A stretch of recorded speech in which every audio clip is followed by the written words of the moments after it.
Hey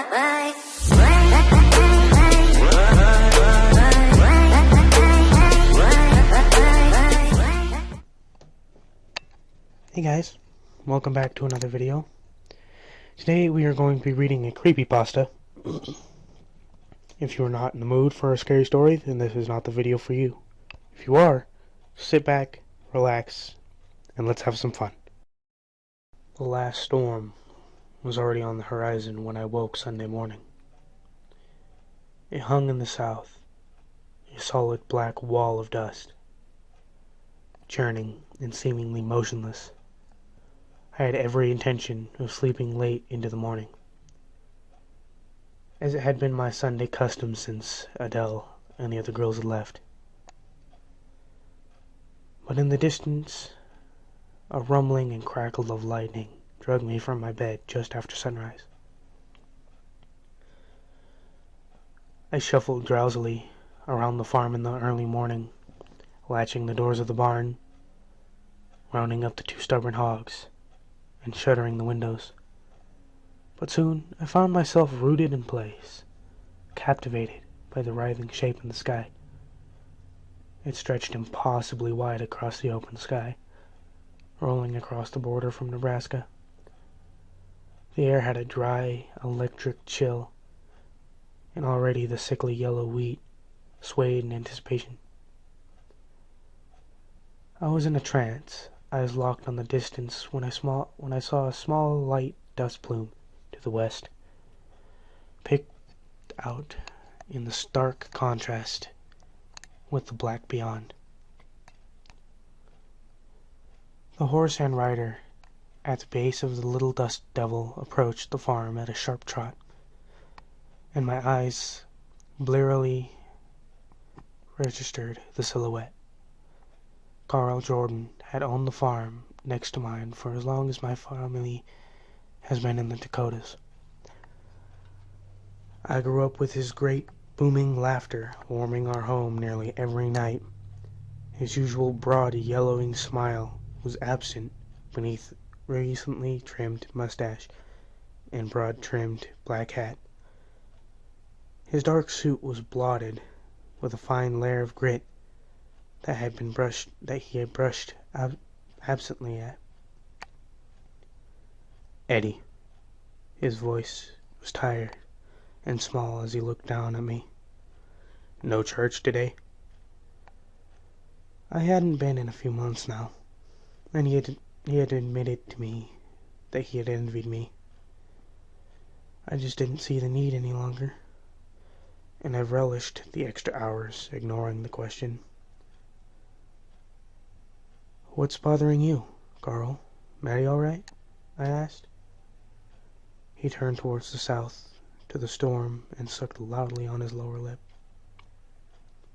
After a few moments of thought, he sighed deeply with a polygamy rumble. The Hattersons are dead. All of them, except Sal, he said evenly, not returning his gaze to mine. I drank in this for a moment, feeling the insides of my sinuses beginning to burn with the cold and arid breeze.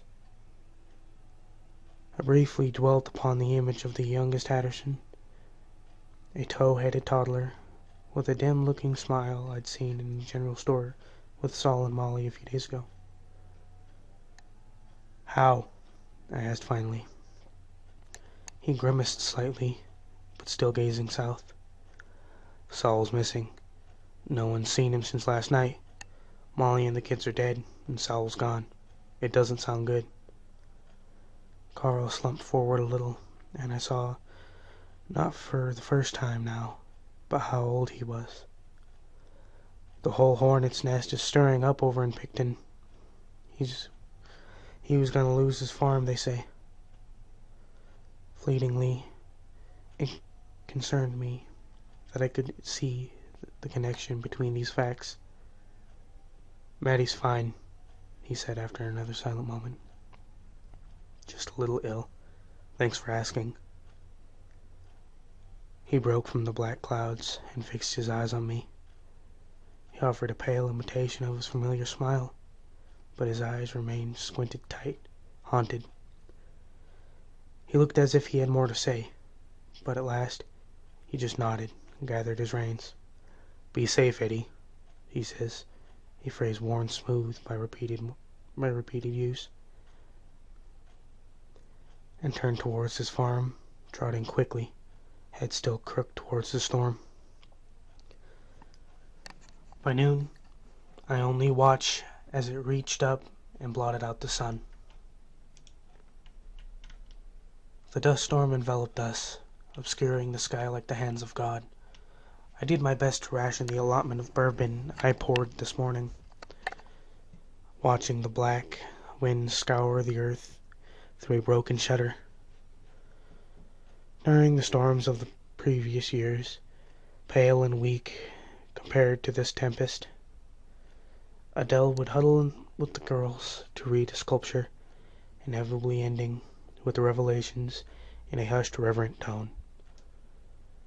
I tried not to scowl at her fear and awe before, but now I could only feel a tremor of doubt in me as I looked out at the sackcloth sky.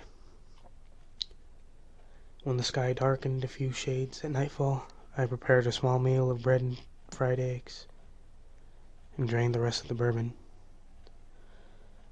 Later, I had laid in an unmade bed, with the world spinning, the sky howling outside my window, and I tried not to think. The storm raged stronger than ever the next morning. The sun winked through the maelstrom, a fat circle of hazy orange, like a fading coal. Later in the day, it showed no sign of abating, and I resigned to go from the house, if only to feed the animals. I tied my goggles to my head and a damp bandana around my mouth, but I still gasped at the ragging burn of the dust when I stepped outside into the storm. The lining of my throat seemed to crack and bleed within moments. I could barely see the barn, but I set out instinctively towards it. A tall hillock of black dust was pressed to the side, and it took me a few kicks to clear the door. The dust had seeped in everywhere, and the hogs and cows were covered in a layer of dust. They stood still in their pens, eyes red and glassy, shuddering and jerking with each loud creak from the roof beams. They ignored the food.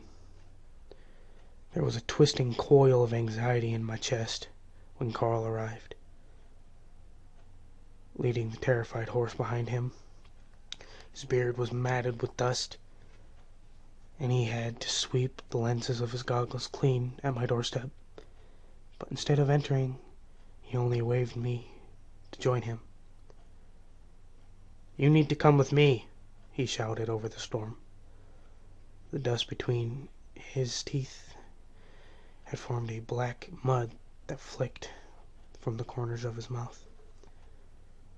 It was his tone, flat and even, that terrified me. I didn't argue, but I pulled on goggles, and I offered a second bandana. I followed close behind him. One hand on the horse's haunch, Carl picked his way through the path, navigating the uncanny memory of the curves in the little road. We walked cautiously and deliberately west for better than part of a half a mile, past Carl's own farm, leaning towards the leaning shape of the Collins farm. A throbbing dread began to stir in my breast as I approached. The door was thrown wide open and off of one of its hinges, swinging violently in the wind. I could see Roger Collins slumped at the doorframe, the congelating blood on his forehead caked with a fine dirt, his eyes wide open, the left eye beneath the bullet hole that flooded his eye with red and tilted wildly skyward.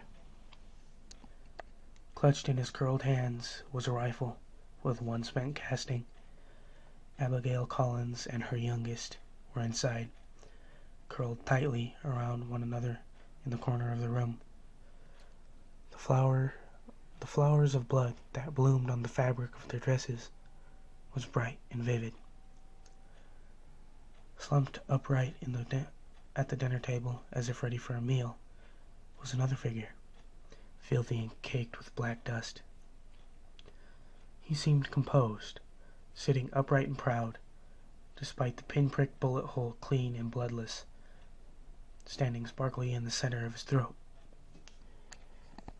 His grimy skin was dried and shriveled. His eyes were closed, the lids sunken over the pits. It took a long, yawning moment to recognize his desiccated face. Saul Hatterson, hands clasped around a little revolver, looking for the world like he'd been dead for a week.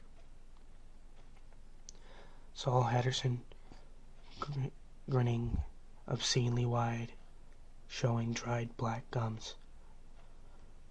Despite the roaring storm, there was an unearthly stillness in the little house, and I could hear my heart thudding against my ears. I turned to Carl with a pitiful expression, a plea for some sort of understanding. I was bringing them some canned food. Roger was worried about being able to last out another long storm.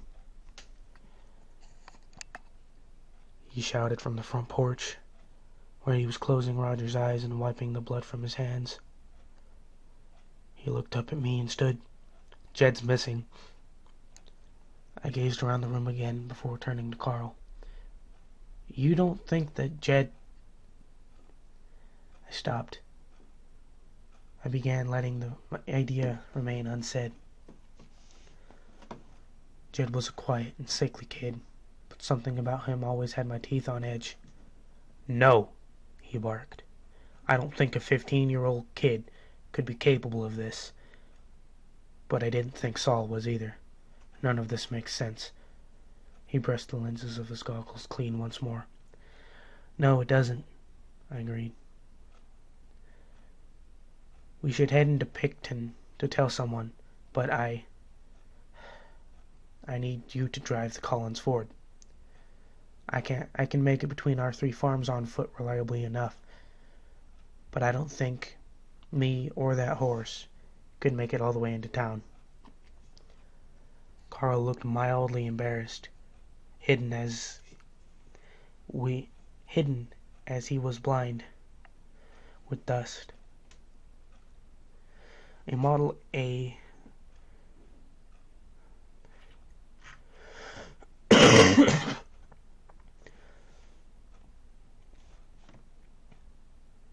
The Model A made a few grinding rasps before dying completely, refusing to respond to anything.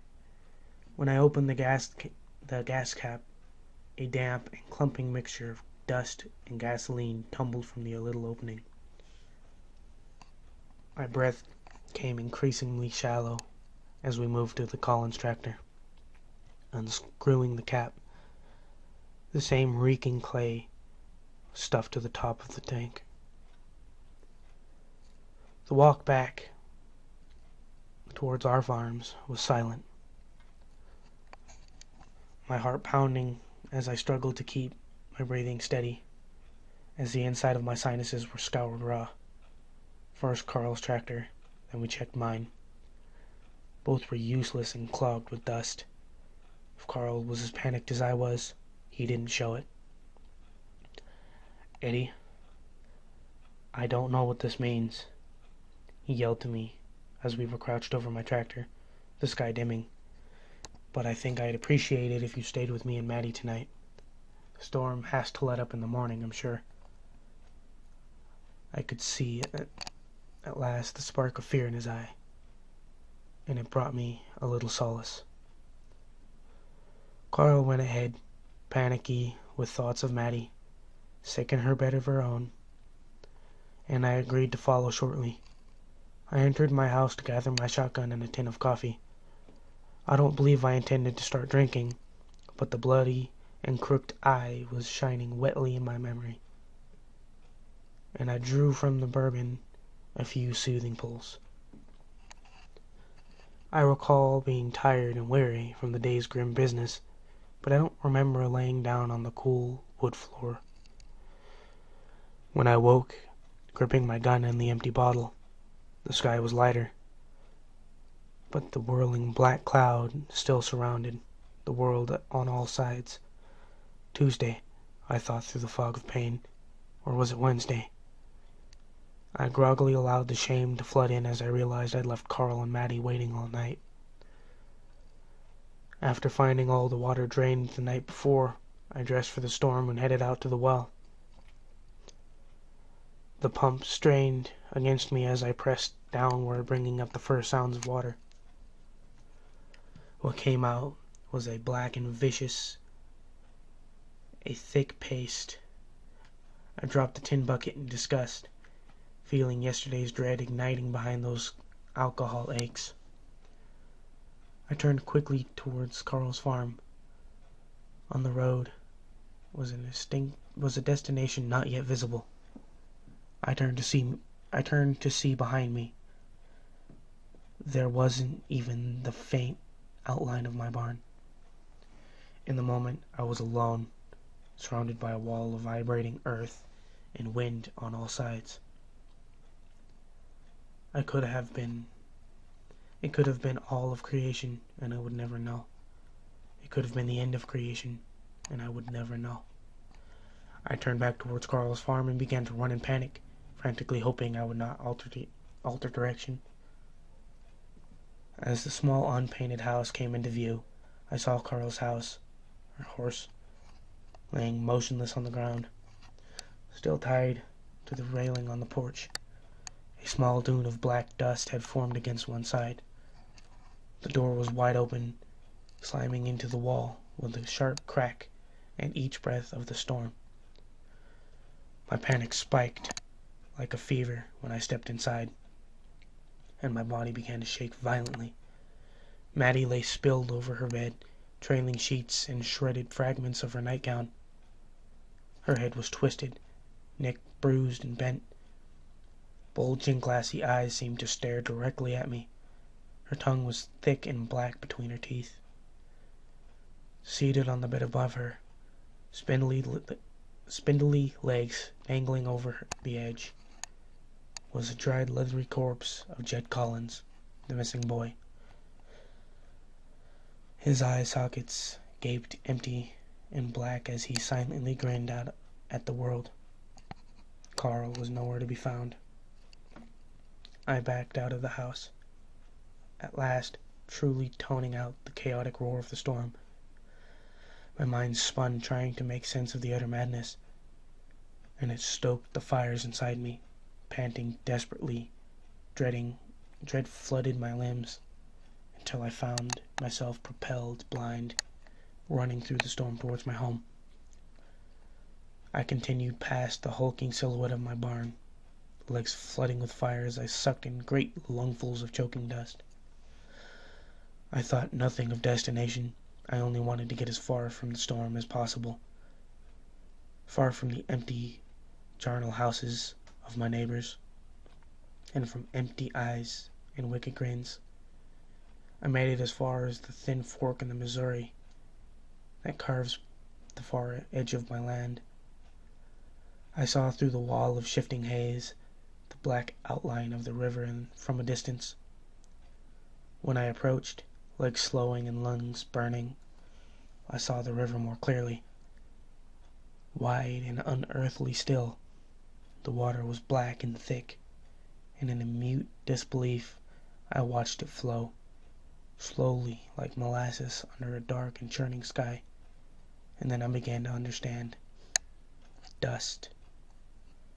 I nailed the shutters closed, driven by animal urgency of purpose. The door I braced with a Dell's heirloom cabinet, allowing it to crack and splinter on its side as I stacked the steamer chest on top of it.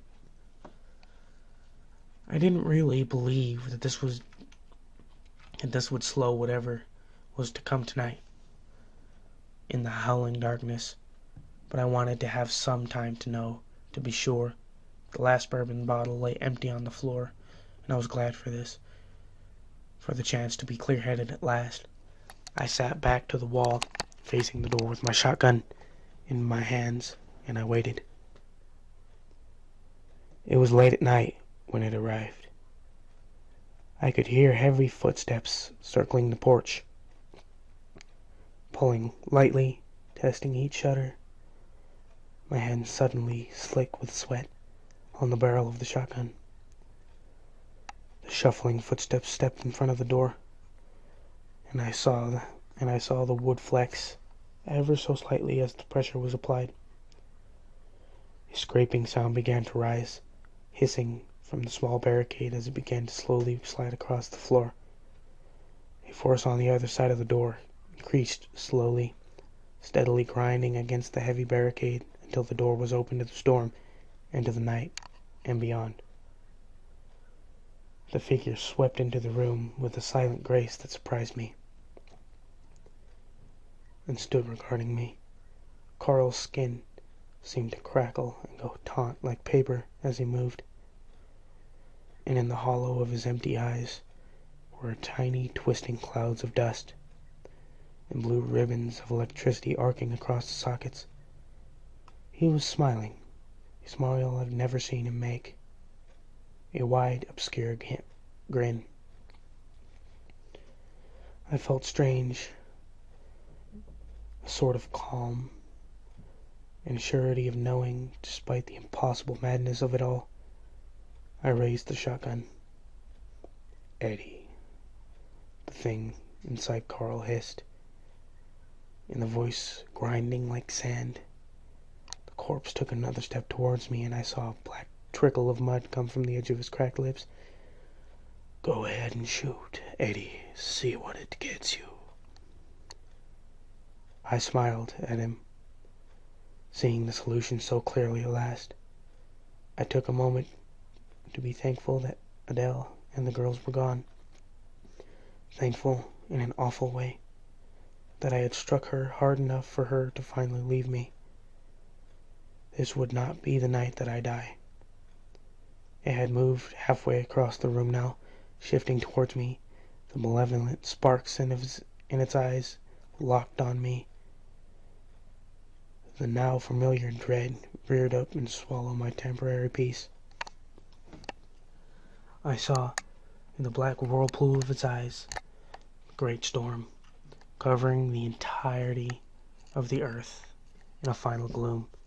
I saw trails and chains of endless murder, atrocity, crisscrossing the dark world into the eternal night. I saw the end. All that I had left was a little sliver of hope, enough to spur me onward. I swung the shotgun up under my chin, feeling the cool of the barrel on my chin. The thing inside Carl jerked to a halt, ceased to smile, and I knew I had gambled right this time. It needed me, and it can't have me. I made sure I was smiling, drinking in the thing's rage and frustration. The thing roared with a leap, burst into Carl's body, his drying muscles snapping and shredding into long fraying fibers as it shed him like a coat, thudding to the floor behind. It was a swirling cloud, a flurry of dust, coursing with lightning and pure elemental hatred, that I saw then, surging towards me faster than I would have even believed possible. Then tendrils coiled and tightened, and wound their way through the air, twisting through my mouth and nose. I could feel them caress the raw passages of my lungs, hot and twisting and unmistakably, horribly alive as they slid into me. I pulled the trigger.